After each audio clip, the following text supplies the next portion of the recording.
Me llamo Teresa Castro y soy de la Iglesia Adventista de Río Piedras. Y como todos los martes, continuamos estudiando el libro del deseado de toda la gente, por la hermana Elena G. de White. Yo estaré compartiendo con ustedes en esta hora los capítulos 26 y 27. Pero me gustaría, antes de comenzar, que pudieran acompañarme en oración. Padre Santo y Padre Bueno, que mora en las alturas de los cielos, santificado y alabado sea tu santo nombre. Padre, queremos darte primeramente gracias por el regalo de vida, por otra oportunidad y por todas las bendiciones que recibimos. De manera especial, oh Dios, te pido que seas tú abriendo los oídos y la mente espiritual de todos los hermanos y hermanas y personas que se conectan en esta hora para escuchar tu mensaje. Padre, que sea tu Santo Espíritu preparando los corazones en esta hora. Oh Dios, que a través del estudio del libro del deseado de toda la gente, podamos conocer de una manera especial y única a Jesús, y que a través de su amor podamos recibir paz, sanidad, restauración y transformación. Yo te pido todo esto y hemos orado en el dulce nombre de tu Hijo amado Jesús. Amén. El capítulo 26 se titula En Capernaum y vamos a hacer referencia a los versículos de Mateo 7:29, Lucas 4:32, Primera de Timoteo 4:1, Oseas 6:3 y Malaquías 4:2. Capernaum era un antiguo poblado pesquero que se encontraba cerca de las orillas del mar de Galilea y de las hermosas llanuras de Genesaret. Capernaum llegó a conocerse entre los cristianos como la ciudad de Jesús. ¿Y por qué? Porque Jesús escogió a Capernaum para transmitir su mensaje y a realizar algunos milagros, dado que era un punto de mucho tránsito de personas y se encontraba sobre el camino de Damasco a Jerusalén y Egipto. Entre los intervalos que Jesús tenía entre sus viajes, él moraba en Capernaum. Allí en Capernaum, él se encontraba con los representantes de todas las naciones, con personas de diferentes estratos sociales, con incrédulos, con paganos, con todo tipo de personas. Yo entiendo que Jesús, al escoger a Capernaum, él fue bien intencional y estratégico, porque él entendía que allí su palabra iba a dar fruto, que allí él iba a rescatar vidas y iba a poder glorificar a su Padre. Todos los que oían la palabra y la doctrina enseñada por Jesús se maravillaban, porque él les enseñaba con autoridad, con potestad. Y Jesús presentaba la verdad de la palabra de tal manera y con tanta luz que para los oyentes cobraba un significado nuevo. Y esto era así porque los escribas y los ancianos enseñaban la palabra de una manera fría y formalista. Una lección aprendida de memoria. En mis tiempos diría una botella. Todo lo aprendían de memoria, pero lo internalizaban. Realmente el Espíritu Santo estaba guiando esa enseñanza y esa palabra. Si inclusive ellos hasta dudaban de la palabra que ellos mismos estaban enseñando y llevando. Profesaban explicar la ley, pero ninguno con esa inspiración de Dios. Sin embargo, Jesús se encontraba con la gente en su propio terreno. Era empático, se identificaba con ellos. Jesús era amigo. Jesús presentaba la verdad de manera directa, sencilla de entender. La hermana Elena White nos dice en el texto, en la página 218, que su hablar era como música para los que habían escuchado las voces monótonas de los rabinos. Jesús hablaba con autoridad, los rabinos con dudas y vacilación. Jesús ponía las cosas de la vida en perspectiva, enseñaba el vínculo entre el cielo y la tierra, destacando que el conocimiento de la verdad divina prepara al hombre para cumplir mejor los deberes de la vida diaria. Jesús hablaba como quien estaba familiarizado con el cielo, consciente de su relación con Dios, aunque reconociendo su unidad con cada miembro de la familia humana. Jesús, mediante la imaginación, Él llegaba a los corazones. Él ilustraba todas sus enseñanzas con pasajes de la vida diaria. Él usaba las aves del cielo, los lirios del campo, el pastor y las ovejas, la semilla. Durante siglos, Satanás y sus ángeles malos, sus demonios, sus secuaces, habían procurado dominar los cuerpos y las almas de los hombres. Los inducía al pecado, los llevaba al sufrimiento y luego responsabilizaba a Dios de toda su miseria. Jesús había venido a revelar el carácter de Dios. Estaba quebrantando el poder de Satanás, libertando a los cautivos. Una nueva vida y el amor y el poder del cielo estaba obrando en los corazones de estos hombres. Y ya ustedes se imaginan cómo estaba el príncipe de las tinieblas. Se había levantado para contender por la supremacía de su reino. Él había reunido todas sus fuerzas y a cada paso se oponía a la obra de Cristo, al igual que en el presente. Continúa contendiendo, continúa entorpeciendo la obra de Dios y tratando de detener a sus obreros para que no lleven el mensaje de esperanza. Y así mismo pasará en el conflicto final de la lucha entre la justicia y el pecado. Mientras de arriba va bajando la luz a los hombres, de abajo va a ir subiendo los agentes de Satanás para continuar entorpeciendo la obra. En los días de Cristo, los dirigentes y los maestros de Israel estaban descuidando el único medio por el cual podrían haber resistido los malos espíritus.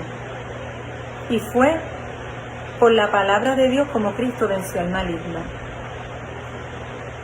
La palabra es nuestra espada para vencer al enemigo. Jesús venció al maligno con la palabra, con un escrito está. Los dirigentes de Israel profesaban exponer la palabra, pero habían estudiado solamente para sostener sus tradiciones e imponer sus observancias humanas. Sus explicaciones místicas, rebuscadas, creaban confusión y creaban incredulidad también. La palabra de Dios era despojada de su poder, de su eficacia, y los malos espíritus realizaban su voluntad. Es como siempre hemos mencionado, si nosotros leemos las Escrituras sin la debida dirección del Espíritu Santo, vamos a permitir que el enemigo nos confunda, que el enemigo ponga en nuestra mente una falsa interpretación y logra lo que siempre ha querido lograr, apartarnos de la verdad, de una verdad tan clara. Actualmente, la historia se repite, donde tenemos a dirigentes que abren la Biblia profesando reverenciar las enseñanzas, pero realmente están destruyendo la fe que lleva esa palabra. Dan más autoridad a sus propias opiniones que a las frases que están tan claras en la Biblia. Ellos transgiversan, muchos dirigentes transgiversan la palabra, le dan un significado que no es, cuando la palabra es clara. Esto crea confusión y crea también que las personas se aparten. ¿Y cuál es el peligro aquí? Que el que se aparte de la palabra, de las enseñanzas, de las escrituras y del poder convincente del Espíritu Santo, están invitando al dominio de los demonios. El medio para vencer al enemigo es la palabra. Si el enemigo logra, si Satanás logra que nos apartemos de la única fuente de poder, que es la palabra, para vencerlo, va a haber ganado. Por eso es tan importante que nos mantengamos leyendo las Escrituras, para que podamos vencer al enemigo con un escrito está. Por eso Dios nos llama a escudriñar las Escrituras, porque en ella conoceremos la verdad. Y guiados por el Espíritu Santo, Él nos va a llevar a esa verdad. Y vamos a ver con claridad su palabra. Va a hablar a nuestra vida, va a llegar a nuestros corazones. Porque en la palabra Jesús nos habla, Dios nos habla. Como en los tiempos de Jesús, que cuando Él le hablaba al pueblo, cobraba otro significado la palabra y ellos podían entender el mensaje. La palabra escrita en la Biblia sigue siendo igual, una palabra clara que podemos entender con la dirección del Espíritu Santo. Cada hombre está libre para elegir el poder que quiere que le domine. Por eso tenemos libre albedrío. Nadie ha caído tan bajo, nadie es tan vil que no pueda hallar liberación en Cristo.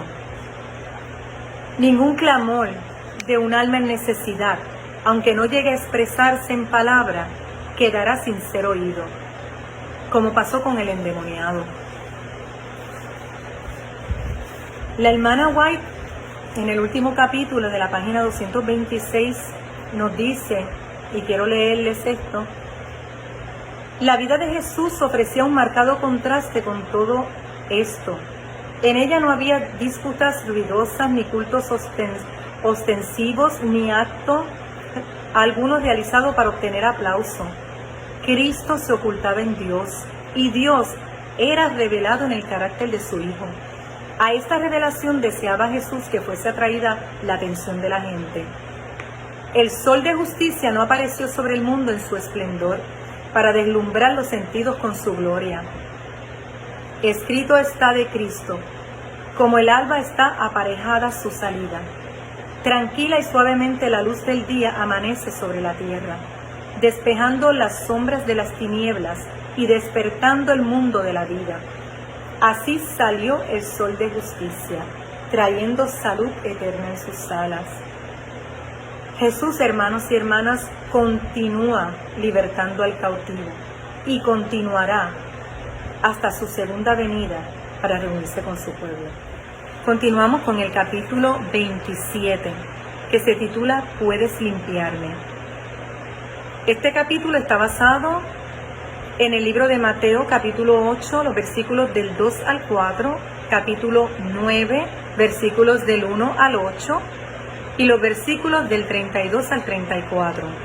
El libro de Marcos, capítulo 1, versículos del 40 al 45, capítulo 2, versículos del 1 al 12, y Lucas, capítulo 5, versículos del 12 al 28.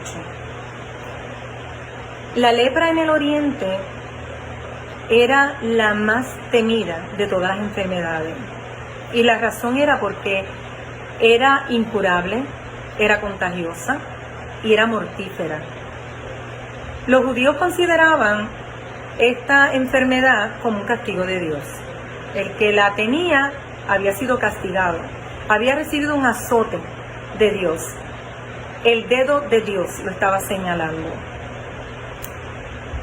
La ley ritual declaraba inmundo al leproso y lo daba prácticamente por muerto. Cualquier cosa que tocase quedaba inmunda. El solo hablar contaminaba el aire. Cuando había algún sospechoso de tener la enfermedad, debía presentarse ante el sacerdote. Había un ritual aquí envuelto. Se presentaba ante el sacerdote, allá los sacerdotes lo examinaban para declarar si en efecto tenía o no tenía lepra. Si era declarado leproso, era aislado de su familia, de la sociedad, era sacado de la congregación, solamente podía asociarse con personas que tuviesen su misma enfermedad, o sea, con otros leprosos. Y la ley en cuanto a esto era bien inflexible. O sea, aquí en cuanto a esta enfermedad de lepra no había acepción de persona. Si un monarca, un rey cualquiera, era declarado leproso, tenía que dejar su cetro y salir huyendo de la sociedad. O sea, aquí no había favoritismo de ninguna clase.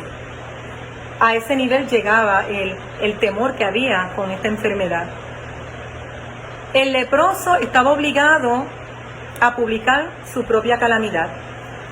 A donde quiera que iba, él tenía que anunciar, tenía que rasgarse su vestidura, él tenía que gritar inmundo, inmundo, para que supieran que él iba pasando y las personas se pudieran proteger y apartarse para no contagiarse. En la región donde se estaba desarrollando el ministerio de Cristo había muchos leprosos. Y los leprosos habían escuchado sobre Jesús, sobre sus milagros de sanación, de que los enfermos se acercaban y los sanaba. Y estos le dio un rayo de esperanza a estos leprosos.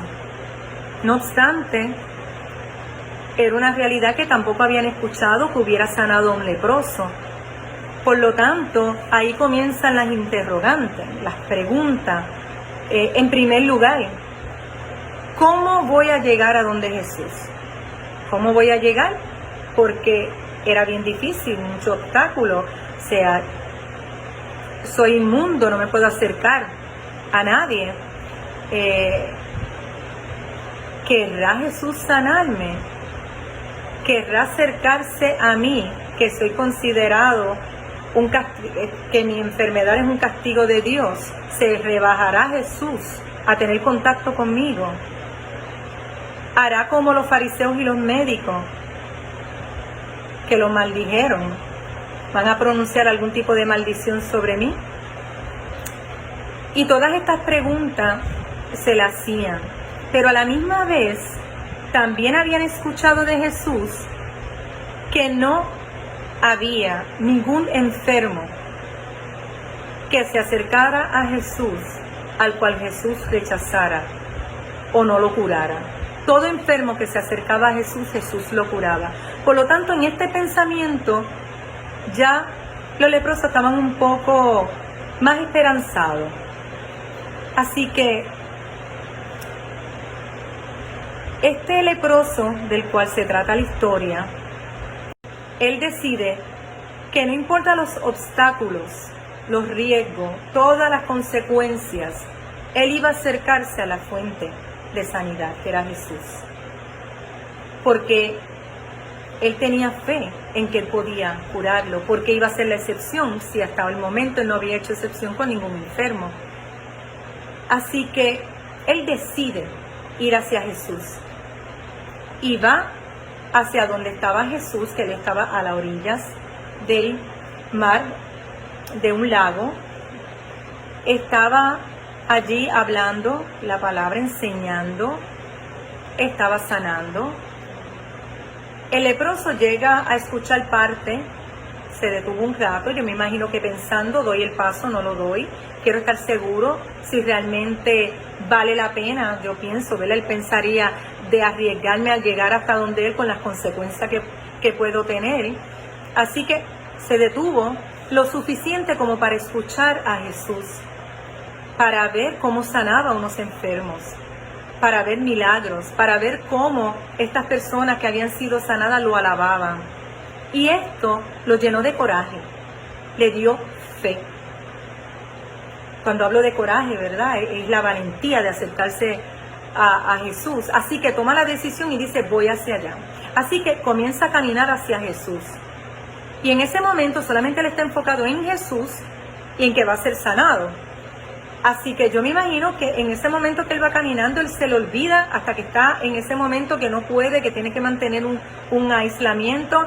Y él sigue enfocado caminando, ¿verdad? Si fueran estos tiempos diríamos que no estaría llevando el protocolo de mascarilla, hay distanciamiento, o sea, él se olvidó de todo. Y él continuó caminando. Pero las personas que los estaban viendo se atemorizaron, comenzaron a alejarse al verlo y saber pues que era un leproso. Pero el leproso llega a Jesús y acercándose con esfuerzo se echó a sus pies clamando, Señor, si quieres limpiarme. Jesús replicó, quiero. Se limpió y puso la mano sobre él. Inmediatamente se realizó una transformación en el leproso y su carne se volvió sana, de un color rosado, parecido a la piel de los niños cuando están sanos, así rosadito, quedó completamente limpio. Jesús le encarga a este hombre que no diese a conocer la obra que él había hecho en él, sino que cogiera una ofrenda y fuera directamente a los sacerdotes, llevara la ofrenda para que ellos le examinaran y pudieran declararlo sano.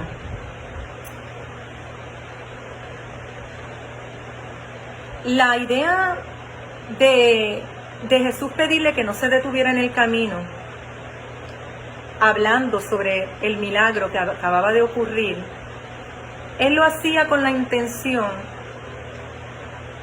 de que no fuera a llegar a los oídos de los sacerdotes sobre ese milagro antes de que él llegara. ¿Por qué? Porque podía contaminar, ¿verdad?, la verdad de una vez examinado el leproso y encontrado limpio, de alguna manera, por hacer daño al testimonio de Jesús y lo que estaba haciendo, fueran dar un falso diagnóstico, por decirlo así. Y si ellos hubieran conocido de antemano todo esto, no le hubieran importado realmente al momento el futuro del leproso, sino el daño que podían ocasionarle al ministerio de Jesús. Pero Jesús también tenía otros objetivos en vista al recomendar el silencio del hombre. Él sabía que sus enemigos procuraban siempre limitar su obra y apartar a la gente de él. Los mismos sacerdotes que habían condenado al leproso al destierro certificaron su curación. Durante la vida del Salvador, su misión pareció recibir poca respuesta de amor de parte de los sacerdotes y los maestros. Pero después de su ascensión, una gran multitud de los sacerdotes obedecía a la fe. Eso lo encontramos en la página 231. La obra de Cristo, al purificar al leproso de su temible enfermedad, es una ilustración de su obra de limpiar nuestra alma de pecado. Así sucede con la lepra del pecado en nuestra vida, que es arraigada, es mortífera y es imposible que por nuestras propias fuerzas podamos eliminarla. Necesitamos de Jesús. Jesús, al venir a morar en la humanidad, no se contamina. Su presencia tiene poder para sanar al pecador. Quien quiera caer a sus pies diciendo con fe, Señor, si quieres, puedes limpiarme, oirá la respuesta, quiero, sé limpio. En algunos casos de curación, Jesús no concedió inmediatamente la bendición. Pero en el caso del leproso, apenas hecha la súplica, ya el milagro estaba hecho. Y esto sucede porque cuando pedimos cosas terrenales, tal vez pues Dios pueda dilatarse un poco en darnos esa respuesta, por muchas razones que ya conocemos. Puede ser que lo que estamos pidiendo no nos bendice, o lo que estamos pidiendo necesita de un tiempo para la respuesta. Pero cuando se trata de liberación de pecado, eso es lo que quiere Dios, que nos acerquemos a Él y le pidamos que nos libre, que nos limpie. Así que esa va a ser una oración contestada de inmediato. Eso va a ser, como yo le llamo, la respuesta 911, SOS, de emergencia. Esa oración, esa súplica y ese clamor es contestada de inmediato. Y esta es la confianza que tenemos, en el que si demandaremos alguna cosa conforme a su voluntad y que seamos limpios, es parte de su voluntad. Él nos oye. Y si sabemos que Él nos oye en cualquiera cosa que demandaremos, sabemos que tenemos las peticiones que le hubiéramos demandado. Si confesamos nuestros pecados, Él es fiel y justo para perdonar nuestros pecados y limpiarnos de toda maldad. Si nos acercamos reconociendo que hemos pecado, confesamos y genuinamente deseamos ser limpios, ser sanados para caminar una nueva vida en Cristo, hermano y hermana, esa es una oración que será contestada inmediatamente. El Señor conoce los corazones, Él escudriña los corazones y Él conoce. Así que si usted va humillado, con verdadero arrepentimiento de pecado y pidiéndole a Dios que le limpie, será hecho. Al igual que el leproso, el paralítico de Capernaum había perdido toda esperanza de ser sanado. Y su enfermedad era el resultado de una vida de pecado. Él se había acercado a los fariseos y a los doctores con la esperanza de que pudieran aliviar ese sufrimiento mental y físico que él tenía. Pero ellos lo despacharon diciéndole que su enfermedad era incurable y lo abandonaron a la ira de Dios. Para ellos, el que una persona estuviera en aflicción, ya sea sufriendo por una enfermedad o cualquier situación, significaba que la persona no estaba en agrado con esta persona.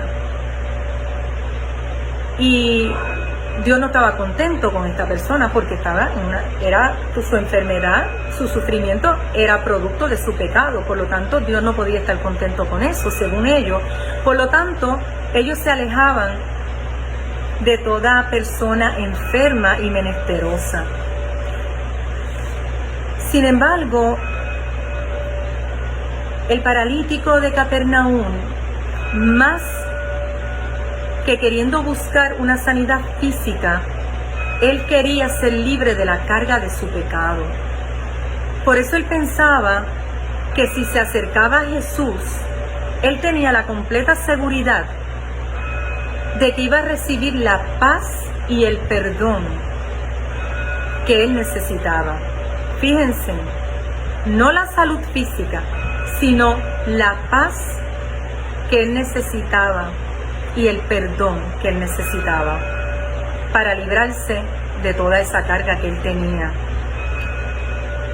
Por lo tanto, él pensaba que si vivía o moría, si era la voluntad de Dios, pues él lo aceptaba. Jesús estaba enseñando en ese momento en la casa de Pedro. Él estaba rodeado de fariseos, de sus discípulos, de incrédulos, de espías.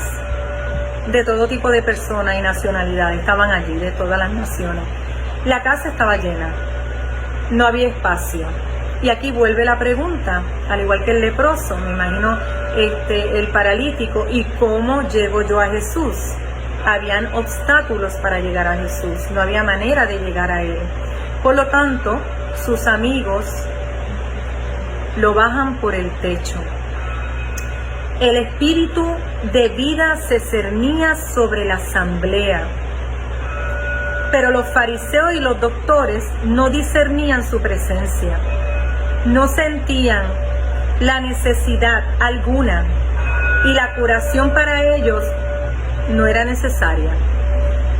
A los hambrientos hinchió de bienes y a los ricos envió vacíos. El paralítico, al igual que el leproso, al igual que la mujer del flujo de sangre, mostraron una gran fe. Ellos decidieron llegar a Jesús venciendo todo obstáculo y arriesgándose a cualquier consecuencia. Pero ellos sabían que Jesús tenía el poder para librarlos, para sanarlos, para perdonarlos. Cuando el paralítico se arrepintió de sus pecados y creyó en el poder de Jesús para sanarle, la misericordia vivificadora del Salvador había bendecido primero su corazón. Jesús había visto el primer destello de la fe convertirse en la creencia de que Él era el único auxiliador del pecador, y la había visto fortalecerse con cada esfuerzo hecho para llegar a su presencia.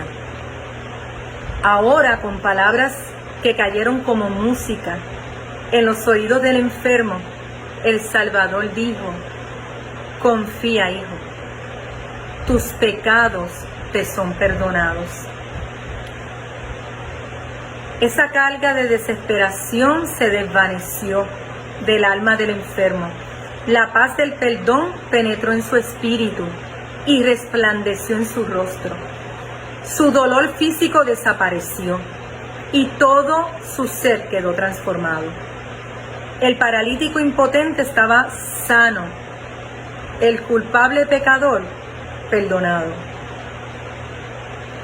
Los rabinos habían esperado ansiosamente para ver en qué forma iba a disponer Cristo de este caso, y ellos recordaban cómo el hombre había ido donde ellos a pedirle ayuda y cómo ellos lo habían despachado.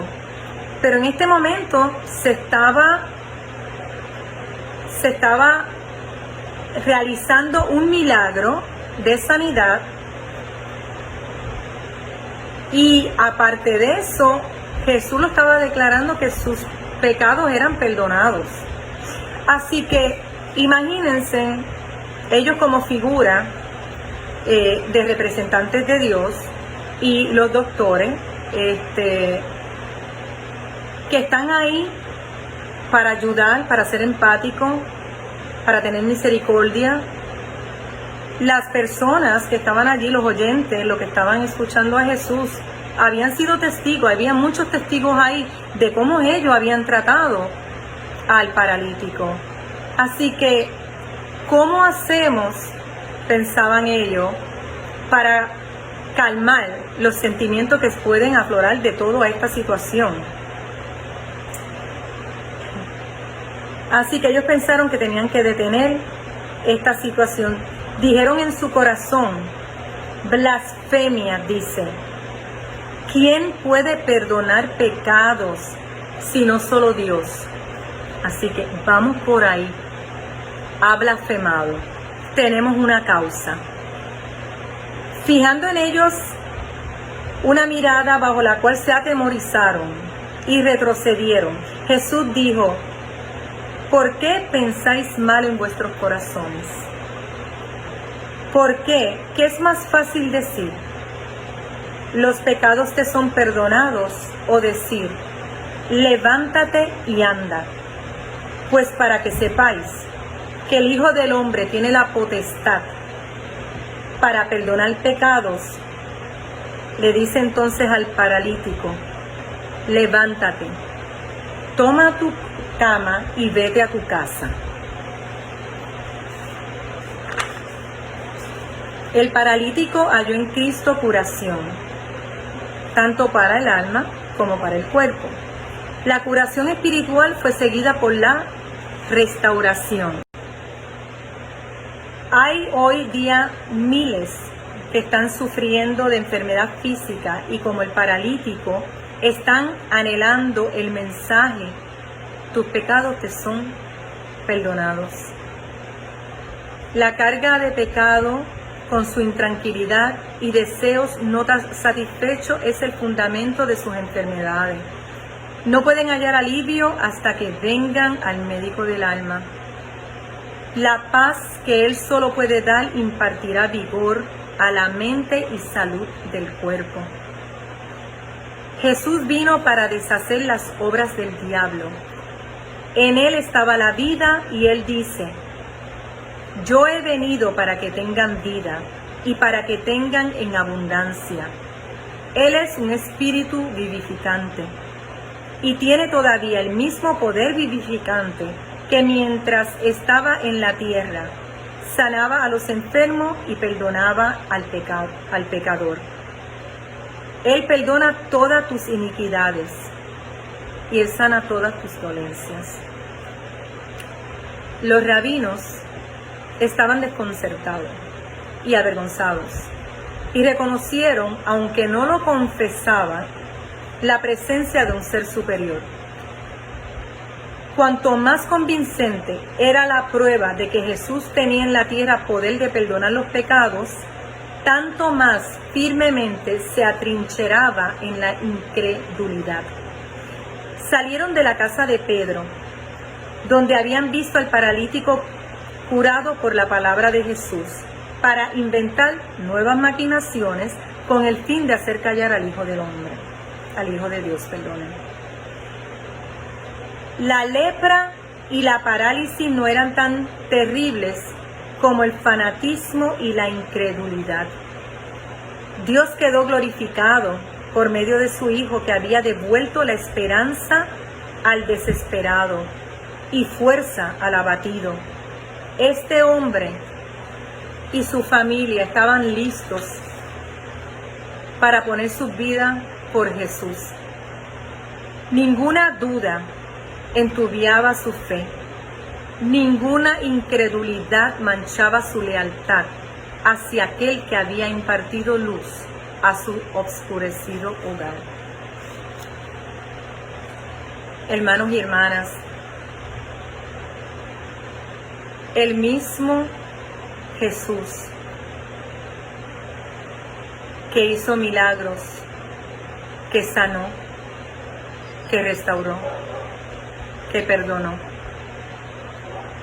lo sigue haciendo. Él sigue esperando que nos acerquemos a Él, pidiéndole con fe, creyendo en que Él lo hará, por el perdón de nuestros pecados, por sanidad, por restauración. Aunque el enemigo quiera confundirnos, apartarnos de la palabra, de la verdad, su Santo Espíritu sigue presente y nos sigue mostrando que en el presente Dios sigue teniendo poder y autoridad, y que una palabra suya basta para perdonar nuestros pecados, para sanarnos, para restaurarnos. Así que yo les invito a que sea cual sea su enfermedad, su sufrimiento, usted se acerque al trono de la gracia. Acérquese a Dios, acérquese al Maestro y pídale con fe que Él obrará. Dios les bendiga.